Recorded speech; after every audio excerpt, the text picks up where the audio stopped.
Padre, estamos aquí para glorificar tu nombre, Señor.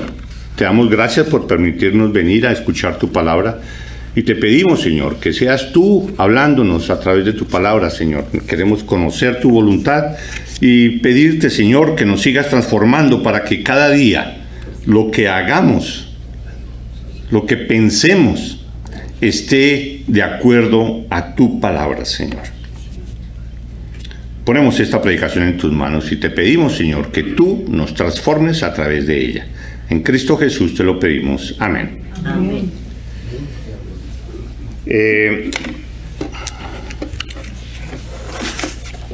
Hay un tema que es muy común, lo hemos escuchado muchas veces, pero nunca será suficiente hablar de ese tema. Y ese tema no es otro que el pecado. Lidiar con el pecado.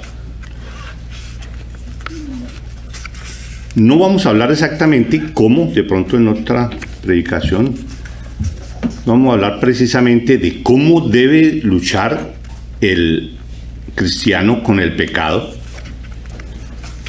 sino más bien vamos a hablar sobre el pecado y la forma como se trata el pecado en líneas generales. Muchas veces escuchamos frases como, por ejemplo, Dios odia el pecado, pero ama al pecador. O Dios te ama incondicionalmente. Y esas son dos frases que comúnmente usamos o escuchamos, que no son bíblicas y que llevan a un conocimiento erróneo de la palabra de Dios. Un conocimiento erróneo de lo que es la santidad de Dios. No es así. Lo vamos a ver más adelante. Dios no envía al pecado al infierno. Dios envía al pecador. Y si envía al pecador es porque detesta al pecador.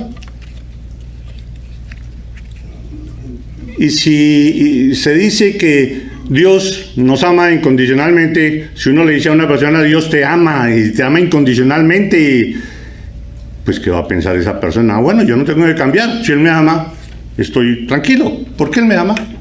Porque voy a tener que cambiar. ¿Por qué voy a dejar de hacer las cosas que le ofenden a Él? Si Él me ama. Y Él no va a llevar al que ama al infierno. Entonces son conceptos que debemos tener claros, y para eso necesitamos ver cómo es Dios con el pecador. ¿Cómo es Dios con el pecado? ¿Cómo es Dios con la persona que le desobedece?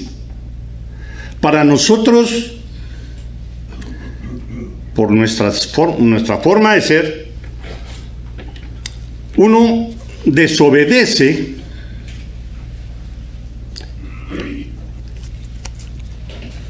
y no le da tanta importancia, porque siempre hay una excusa. Ay, pero fue que se me hizo tarde, o fue que hubo una estrellada, o a mí se me olvidó.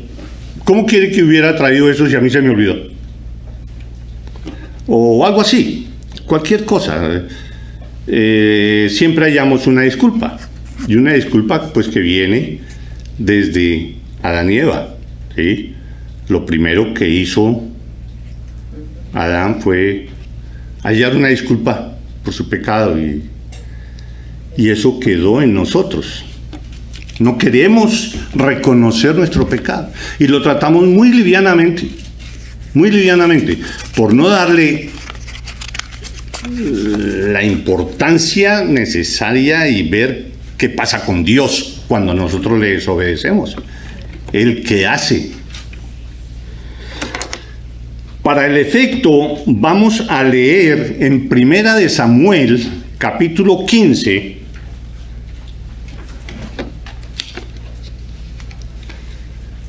un pasaje que es bastante largo, es todo el capítulo, son 35 versículos, y vamos a hablar sobre Primera de Samuel, capítulo 15. Los personajes pues son Samuel, el profeta, Saúl, el rey. El pueblo de Israel había estado siendo dirigido por los jueces,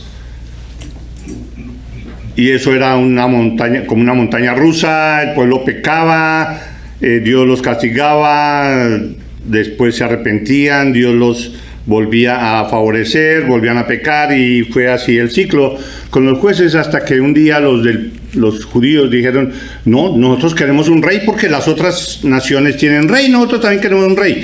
Cosa que disgustó a Dios, pero ¿por qué quieren un rey si yo estoy ahí? Pero les voy a dar un rey, para que se den cuenta que esa no es la solución, y que no hay ningún rey que les vaya a ustedes a solucionar sus problemas, porque yo soy, pero se lo voy a dar. Y les dio a Saúl. Saúl fue el primer rey, y por eso empezó a gobernar a Israel. Entonces, estamos en ese ambiente. Samuel, el profeta de Dios, está empezando ese proceso de que Dios nombra a Saúl como el rey de Israel. Y vamos a ver el comportamiento de Saúl, y a través de lo que vayamos a leer vamos a mirar cómo es Dios con el pecado, cómo somos nosotros, en este caso Samuel, con el pecado, cómo somos nosotros con la desobediencia. Entonces ahí aquí van a estar Samuel, Saúl, Agag, que es el rey de los amalecitas. Prácticamente esos son los personajes. Amalec, amalecitas. Los escuchamos en la Biblia, pero de pronto así como muy rápido y no los tenemos muy presentes. Vamos a ver quiénes son y qué fue lo que pasó con ellos. Entonces, empezamos con Primera de Samuel, capítulo 15, versículo 1, dice: Después Samuel dijo a Saúl: Jehová me envió a que te ungiese por rey sobre su pueblo Israel. Ahora pues, está atento a las palabras de Jehová. Así ha dicho Jehová de los ejércitos: Yo castigaré lo que hizo Amalec a Israel al oponérsele en el camino cuando subía de Egipto. Ve pues y hiere a Amalec y destruye todo lo que tiene. Póngale cuidado a esto que sigue. Destruye todo lo que tiene. Es la orden de Dios a Saúl. Destruye lo que tiene y no te apiades de él. Mata a hombres, mujeres, niños y aún los de pecho, vacas, ovejas, camellos y asnos. ¡Wow! Eso es lo que le dice Dios a Saúl que debe hacer con los amalecitas. Lo que debe hacer con Amalec. En el momento de decirle a Saúl: tú eres ahora el rey. Entonces, ¿quiénes eran los amalecitas? Aquí dice que cuando se hacía hecho Israel, yo castigaré lo que hizo Amalec a Israel al oponérsele en el camino cuando subía de Egipto. O sea, cuando salieron de Egipto, del rescate del pueblo judío de los egipcios, en ese trayecto por el desierto y hacia la tierra prometida, se encontraron con los amalecitas. En Deuteronomio 25, del 17 al 19, dice así. Lo voy a leer para figurarnos quiénes son estos amalecitas. esto lo está hablando Moisés al pueblo judío. Acuérdate de lo que hizo Amalek contigo en el camino, cuando salías de Egipto, de cómo te salió al encuentro en el camino y te desbarató la retaguardia de todos los débiles que iban detrás de ti, cuando tú estabas cansado y trabajado, y no tuvo ningún temor de Dios. Por tanto, cuando Jehová tu Dios te dé descanso de todos tus enemigos alrededor en la tierra que Jehová tu Dios te da por heredad para que la poseas, borrarás la memoria de Amalek de debajo del cielo. No lo olvides. Es lo que le dice Moisés al pueblo judío en Deuteronomio. ¿Qué pasó cuando ellos iban con toda esa caravana en el desierto, saliendo de Egipto y se encontraron con varias tribus? Ahí estaba la tribu, se encontraron con estos amalecitas. Y tal como dice aquí, ellos, y te desbarató la retaguardia. Cuando va el pueblo, los que van adelante, pues son los guerreros, son los hombres, son los que están bien constituidos y van adelante. Atrás van las personas de edad, van con los niños y van los desvalidos. Las personas débiles son las que van atrás, ¿sí? Y ahí fue, por ese lado fue que los atacó Amalek. Y mató y acabó con cantidad de judíos, pero de estos que eran los más débiles, los que iban en la retaguardia. Ahí empezamos a mirar quiénes eran los amalecitas. En Éxodo 17, del 8 al 16, también lo voy a leer porque ahí está también quiénes eran los amalecitas. Para que nosotros cuando leamos el Antiguo Testamento tengan en cuenta. Sí, no que nos pase esa palabrita así como tan rápido. Amalecitas, quién sabe quiénes serán. Entonces vino Amalek y peleó contra Israel en Redifim. Esa guerra, recuerdan, que vino en la cual está peleando Israel y Moisés con Ur y con Aarón. Están al frente y Aarón y Ur, el hijo de Caleb, le ayudan a tener levantados los brazos para que al final gane la batalla Josué. Entonces dice, entonces vino Amalek y peleó contra Israel en Redifim. Y dijo Moisés a Josué, escógenos varones y sal a pelear contra Amalek. Mañana yo estaré sobre la cumbre del collado y la vara de Dios en mi mano. E hizo José como le dijo Moisés, peleando contra Amalek. Y Moisés y Aarón y Ur subieron a la cumbre del collado. Y sucedía que cuando alzaba Moisés su mano, Israel prevalecía, mas cuando él bajaba su mano, prevalecía Amalek. Y las manos de Moisés se cansaban, por lo que tomaron una piedra y la pusieron debajo de él, y se sentó sobre ella. Y Aarón y Ur sostenían sus manos, el uno de un lado y el otro de otro. Así hubo en sus manos firmeza hasta que se puso el sol. Y Josué deshizo a Amalek y a su pueblo a filo de espada. Y Jehová dijo a Moisés, escribe esto para memoria en un libro, y di a Josué que raeré del todo la memoria de Amalek de debajo del cielo. Y Moisés edificó un altar y llamó su nombre Jehová Nisi, que es estandarte, Jehová Nisi. Y dijo, por cuanto la mano de Amalek se levantó contra el trono de Jehová, Jehová tendrá guerra con Amalek de generación en generación. Ya Dios está pronosticando contra Amalek lo que va a pasar. También en Jueces, en Jueces 6, para los que están siguiendo. Capítulo Jueces 6, versículo 1. Los hijos de Israel hicieron lo malo ante los ojos de Jehová, como cosa rara.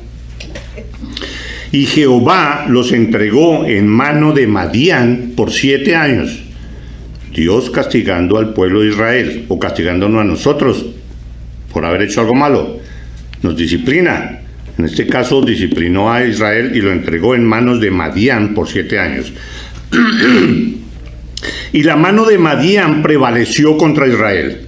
Y los hijos de Israel, por causa de los madianitas, se hicieron cuevas en los montes y cavernas y lugares fortificados. Pues sucedía que cuando Israel había sembrado, cuando progresaba Israel y sembraba y para sostenerse y demás, subían los madianitas y amalecitas. Ahí también estaban ellos, y amalecitas, y los hijos del oriente contra ellos. Subían y los atacaban. Y acampando contra ellos destruían los frutos de la tierra hasta llegar a Gaza. Y no dejaban qué comer en Israel, ni ovejas, ni bueyes, ni asnos, porque subían ellos y sus ganados. Y venían con sus tiendas en grande multitud como langostas. Ellos y sus camellos eran innumerables. Así venían a la tierra para devastarla. De este modo empobrecía a Israel en gran manera por causa de Madián, y los hijos de Israel clamaron a Jehová. Y sabemos que por esta causa se empobrecía Israel, dice, en gran manera por causa de Madián y de los amalecitas, ¿no? Ya los habíamos nombrado antes. Esa era la clase de gente que eran los amalecitas. Después hay otro episodio que no lo voy a leer, es en 1 Samuel capítulo 30, donde se ve la guerra de David contra los amalecitas, porque ellos vinieron en tiempo de David y atacaron al pueblo de Israel y se llevaron cantidad de mujeres y de niños y de hombres y demás. Incluso se llevaron a 2 de las mujeres de David. Entonces David le preguntó a Dios, ¿qué hago? ¿Los ataco? ¿No los ataco? ¿Qué puedo hacer? Dios le contestó, sí, ve y atácalos y acaba con ellos. Y él fue y recuperó a las mujeres y a los que se habían llevado, y derrotó completamente a los amalecitas. Eso lo hizo David. Sí. Entonces ahí vemos quiénes son los amalecitas y por qué esa orden de Dios a Saúl respecto de ellos. ¿Sí? Acaba con todo, todo está impregnado de su maldad, acaba con todo lo de ellos, ningún animal, nada, todo lo debes acabar. Versículo 4 de lo que estamos leyendo de 1 Samuel capítulo 15. Saúl pues convocó al pueblo y les pasó revista en Telaim, 200,000 de pie y 10,000 hombres de Judá. Y viniendo Saúl a la ciudad de Amalec, puso emboscada en el valle. Los atacó Saúl. Y esto es un acto que hizo, lo que sigue, un acto que hizo Saúl para proteger a unos que había secuestrado, digámoslo así, Amalec. Ellos se habían llevado a los ceneos y a ellos no quería molestarlos Saúl. Entonces fue y les avisó a los ceneos. Y dijo Saúl a los ceneos, idos, apartaos y salid de entre los de Amalec, para que no os destruya juntamente con ellos, porque vosotros mostraréis misericordia a todos los hijos de Israel cuando subían, porque vosotros mostrasteis misericordia cuando a todos los hijos de Israel cuando subían de Egipto. ¿Sí? Los amalecitas habían atacado al pueblo de Israel cuando subían de Egipto, pero los ceneos habían apoyado a los israelitas cuando estaban en esa travesía. Entonces por eso Saúl los rescató. O les dijeron, ságanse de ahí porque los vamos a atacar. Y se apartaron los ceneos de entre los hijos de Amalec. Versículo 7. Y Saúl derrotó a los amalecitas desde Ávila hasta llegar a Shur, que está al oriente de Egipto, y tomó vivo a Agag, rey de Amalec, pero a todo el pueblo mató a filo de espada. Y en realidad no fue a todo el pueblo porque muchos se escaparon. Bueno, pero a todo el pueblo mató a filo de espada. Y Saúl, póngale cuidado, y Saúl y el pueblo perdonaron a Agag, el rey de los amalecitas, el pueblo odiado por Dios. Ellos lo perdonaron, Saúl y el pueblo perdonaron a Agag, y también perdonó a lo mejor de las ovejas y del ganado mayor, de los animales engordados, de los carneros y de todo lo bueno, y no lo quisieron destruir, mas todo lo que era vil y despreciable destruyeron. Lo que no les servía, lo acabaron, pero se quedaron con lo mejor. Y le perdonaron la vida al rey, a Agag. Entonces, o sea, desobedeció completamente la orden muy clara que le había dado Dios que hiciera. Versículo 10. Y vino palabra de Jehová a Samuel diciendo: me pesa, que Dios diga me pesa, me duele. Dice, me pesa haber puesto por rey a Saúl, porque se ha vuelto de en pos de mí y no ha cumplido mis palabras. Ese me pesa, pues son expresiones que se ven en la Biblia. No es como que, Dios se impresionó porque Saúl se portó mal. No, Dios ya sabía todo eso, y todo eso Él lo permite y lo hace en últimas para la gloria de Dios.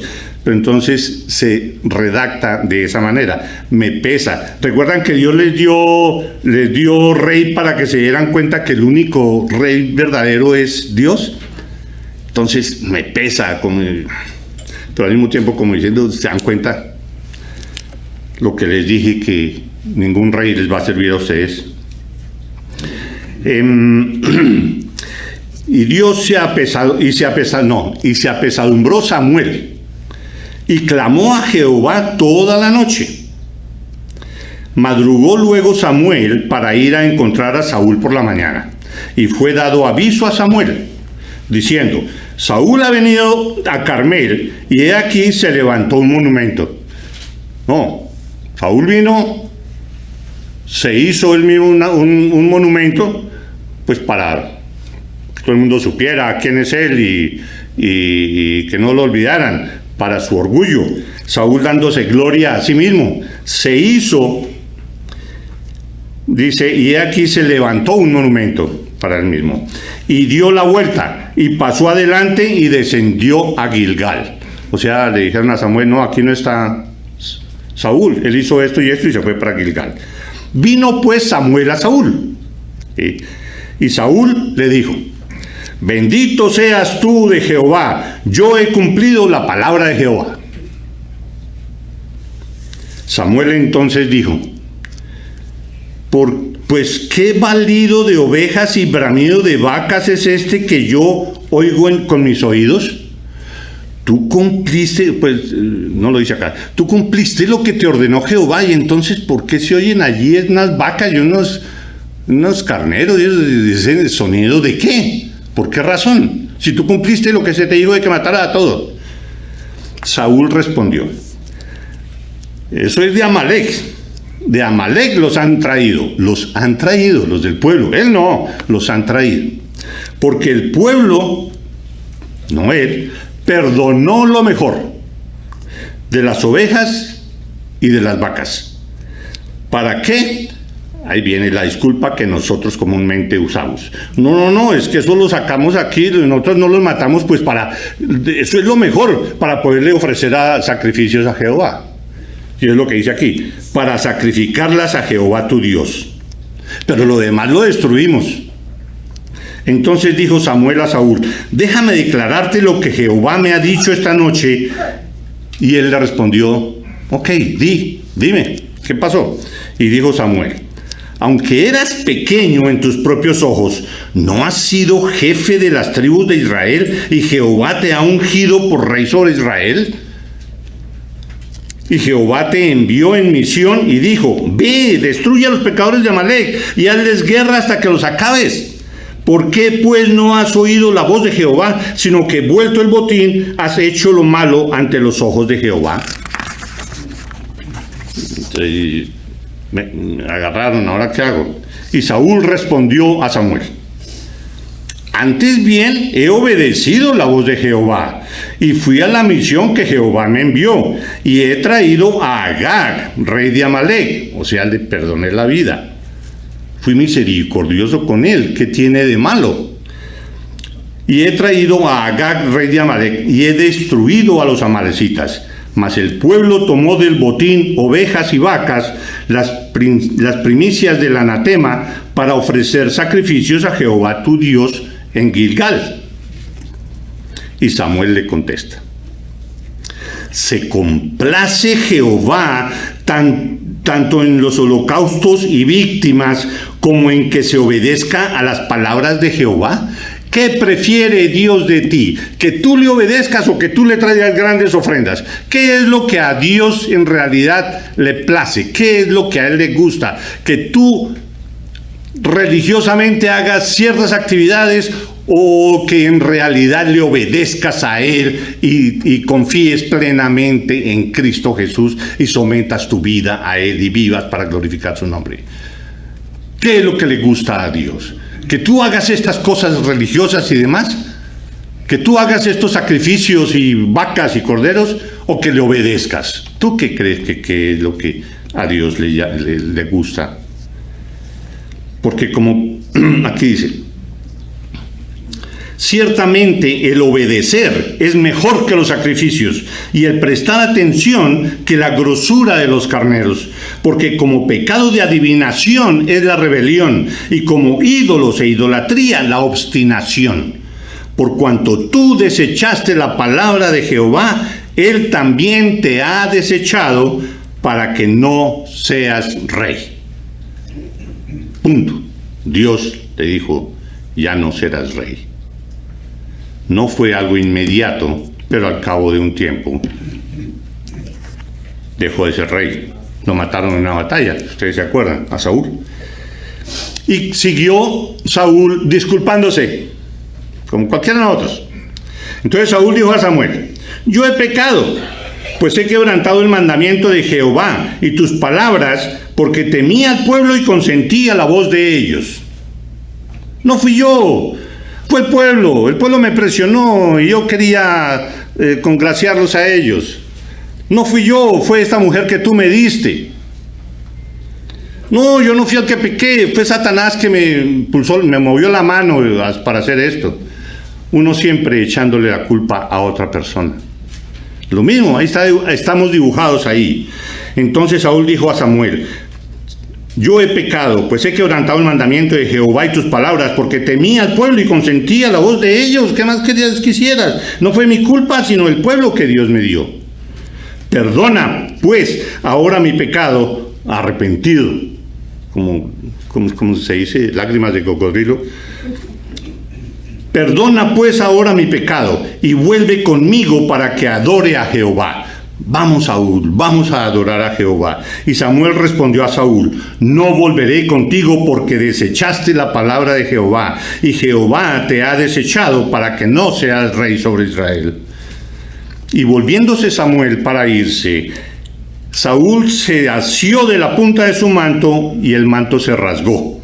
Entonces Samuel le dijo, Jehová ha rasgado hoy de ti el reino de Israel y lo ha dado a un prójimo tuyo mejor que tú.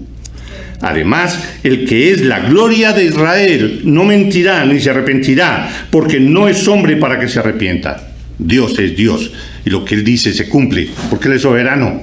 Él no se arrepiente de nada.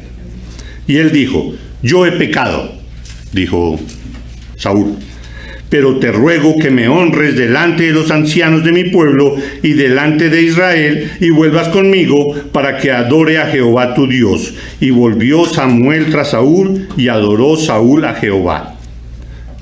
Entonces pareciera que Saúl se hubiera arrepentido, pero sus deseos de honra y gloria muestran lo contrario. ¿Sí? ¿Lo vieron? Yo he pecado, pero te ruego que me honres delante de los ancianos y de mi pueblo. Que digas que yo sí hice lo que era correcto. Hónrame. Y me arrepiento con Jehová. No, arrepentimientos como los de nosotros, desafortunadamente. Versículo 32. Después dijo Samuel, traedme a Agag. Mando llamar al rey de Amalek, porque Saúl no lo mató, sino lo llevó allá. Tráeme a Amalek. Y Agag vino a él alegremente, despreocupado, y dijo a Agag, ciertamente ya pasó la amargura de la muerte. Ya me salvé, ya estoy tranquilo, ya pasó todo. Y Samuel dijo, como tu espada dejó a las mujeres sin hijos, así tu madre será sin hijo entre las mujeres. O sea, diciéndole, te voy a matar. Repito, como tu espada, así como tu espada mató a muchos hombres y dejó a todas estas madres sin esos hijos, así también tu madre se quedará sin hijo, porque yo voy a hacer justicia. Será sin hijo entre las mujeres. Entonces Samuel cortó en pedazos a Agag delante de Jehová en Gilgal. Jehová, en otra parte lo ha leído, cogió la misma espada, no sé si la espada de Saúl, y mató a Agag. Y como dice aquí, lo cortó en pedazos.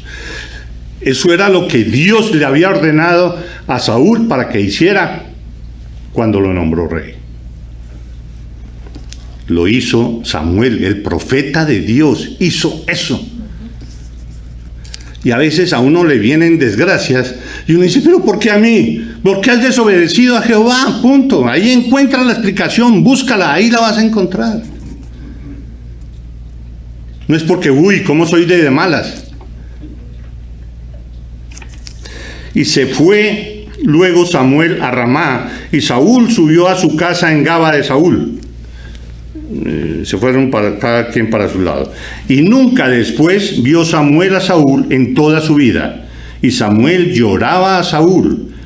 A pesar de todo, Samuel es un corazón muy grande. Samuel lloraba a Saúl. Y Jehová se arrepentía de haber puesto a Saúl por rey sobre Israel. Y vuelvo y digo, se arrepentía, pero pues queriendo decir que tocó que pasara todo esto para que el pueblo se diera cuenta que no necesita rey porque yo estoy ahí.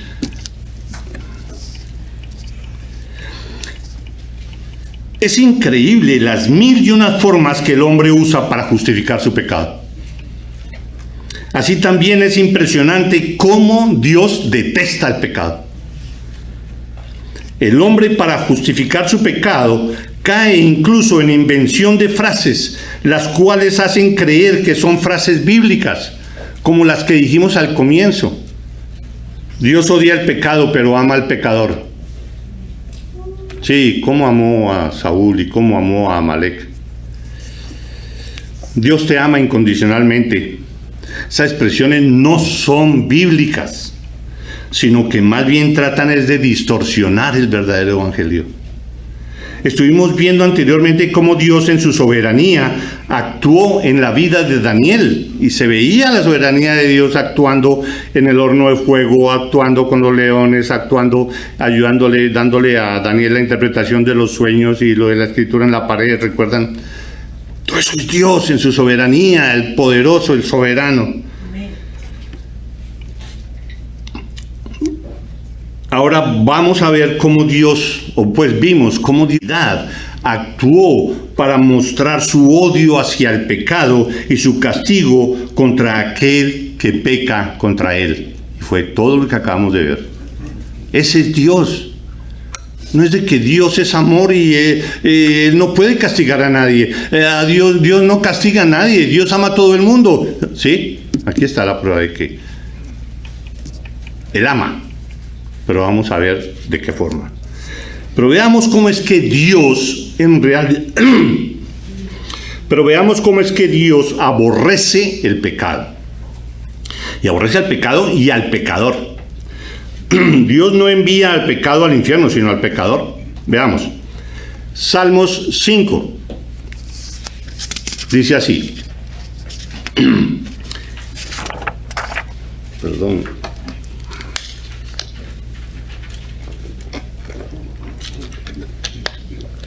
Salmo 5, versículo 1. Dice, vamos a mirar si en la Biblia habla eso de que Dios detesta al pecador. Ese es el tema. Por eso vamos a leer estos versículos. Salmo 5. Escucha, oh Jehová, mis palabras. Considera mi gemir, dice el salmista. Está atento a la voz de mi clamor, Rey mío y Dios mío, porque a ti oraré. Oh Jehová, de mañana oirás mi voz, de mañana me presentaré delante de ti y esperaré. Ahora viene lo importante. Versículo 4. Porque tú no eres un Dios que se complace en la maldad. El malo no habitará junto a ti. Los insensatos no estarán delante de tus ojos. Aborreces a todos los que hacen iniquidad. Destruirás a los que hablan mentira. Al hombre sanguinario y engañador abominará Jehová. Uno se imagina, claro, es que Dios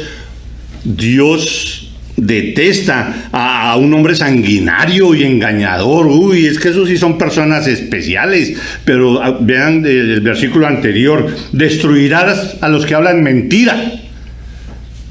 ¿Tú has dicho alguna mentira alguna vez? ¿Aún siendo cristiano? ¿Qué esperamos de Dios? Pero al mismo tiempo podemos decir que Dios nos ama. Lo sabemos. Todos lo sabemos. Juan 3:16. Porque de tal manera amó Dios al mundo, que ha dado a su Hijo unigénito, para que todo aquel que en él crea no se pierda, mas tenga vida eterna. Pero entonces aborrece y ama. ¿Cómo es eso? ¿Cómo lo podemos entender? No es una contradicción, sino lo que pasa es que ahí se ve que hay un límite para el amor de Dios. Hay un límite. Pasa este límite, es algo diferente a lo que está abajo. Dios ama su creación, ama el universo, todo lo que Él hizo, Él lo ama. Y lo ama hasta cierto límite, digámoslo así. ¿Sí? Esa es la gracia general. Dios ama el universo, ama el mundo, ama a todos, y a todos les da sol, a todos, para ellos todos viene la lluvia y demás. Hay una gracia general, hay una gracia que Él permite en la sociedad para que la sociedad pueda funcionar. Él controla qué es lo que está pasando en el mundo porque Él es Dios. Uno dice, pero ¿por qué tanto mal en una parte y en la otra? ¿Es que Dios manda el mal? No, Dios lo único que hace es que a raíz del pecado del mundo, Él retira su misericordia, se retira su gracia común, deja de retener a la sociedad, deja de retener la maldad del hombre, la pecaminosidad del hombre, y con solo retirar la misericordia, la maldad del hombre produce todo el mal que nosotros vemos todos los días. No es que Dios mande mal acá y mande mal allá, no, Él retira su misericordia por la maldad del hombre. El hombre de por sí produce todo el daño que vemos a todo momento. Sin su misericordia y sin su gracia general, el mundo hubiera sido destruido por la misma maldad del hombre. Dios simplemente da misericordia a quien Él quiere dar misericordia. No es de que la misericordia se la doy a todo el mundo todas las veces, siempre. No lo dice así su palabra. Romanos 9:15 dice, pues Dios le dijo a Moisés, tendré misericordia de quien yo quiera y mostraré compasión con quien yo quiera. No es que yo la dé a todo el mundo. Tengamos en cuenta que mucho del evangelio que se predica hoy, va en contra de esto que estamos diciendo. Pues se predica el amor incondicional de Dios. El amor de Dios no es incondicional. Cuando se le dice lo que hablamos al comienzo, Dios me ama tal como soy. Cuando se le dice a alguien, Dios te ama incondicionalmente, el no creyente pues va a entender, Dios me ama tal como soy, y por lo tanto no hay necesidad de arrepentirme de mis pecados, ni necesito de un Salvador. Pues no voy a ir al infierno, pues Dios me ama. Porque Dios ama incondicionalmente. Entonces yo que me preocupo. Así que puedo vivir tal como lo estoy haciendo, dice un no creyente, sin preocuparme si ofendo o no a Dios. Y eso es muy peligroso. Nunca digamos eso, pues estamos alejando al pecador. Dios ha puesto una condición, y es una condición absoluta. No hay forma de quitar esa condición. Si no se cumple esa condición, no hay nada de qué hablar, porque todo está perdido. Hay un límite, hay una condición. Las personas, esta es la condición, las personas deben abrazar a Cristo por fe y confiar en Él y solo en Él, pues de lo contrario esa persona solo conocerá la ira divina para siempre. Apártate un poquito de ese límite y estás perdido. No cumplas ese límite, esa condición absoluta de abrazar con todo tu ser a Cristo Jesús y estarás perdido para siempre. Esa es la única condición. Y eso es lo que divide el amor de Dios de esa gracia general a esa gracia salvadora, a ese perdón salvador. Hay un amor que viene de Dios y que llega a todos, pero es diferente de su amor salvador, el cual solo llega a los que ponen su confianza en Cristo Jesús y solo en Él, no en nadie más, solo en Cristo Jesús, sin añadirle a nadie más, ni ningún santo ni nada, a Él no más. Y lo dice Filipenses 2, del 6 al 11, y termino con eso. Pues Él,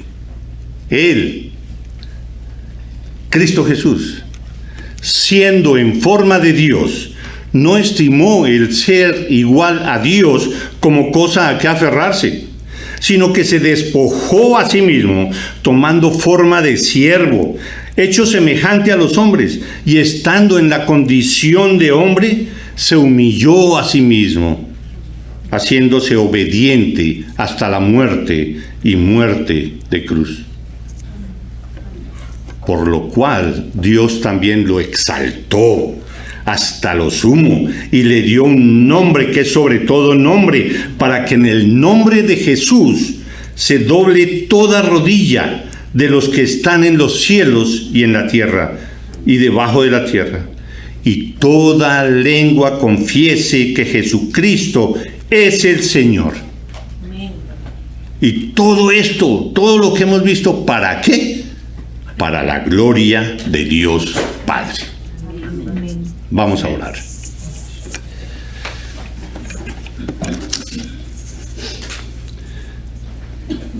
Dios de misericordia y bondad, Señor, te damos infinitas gracias por ser nuestro Dios.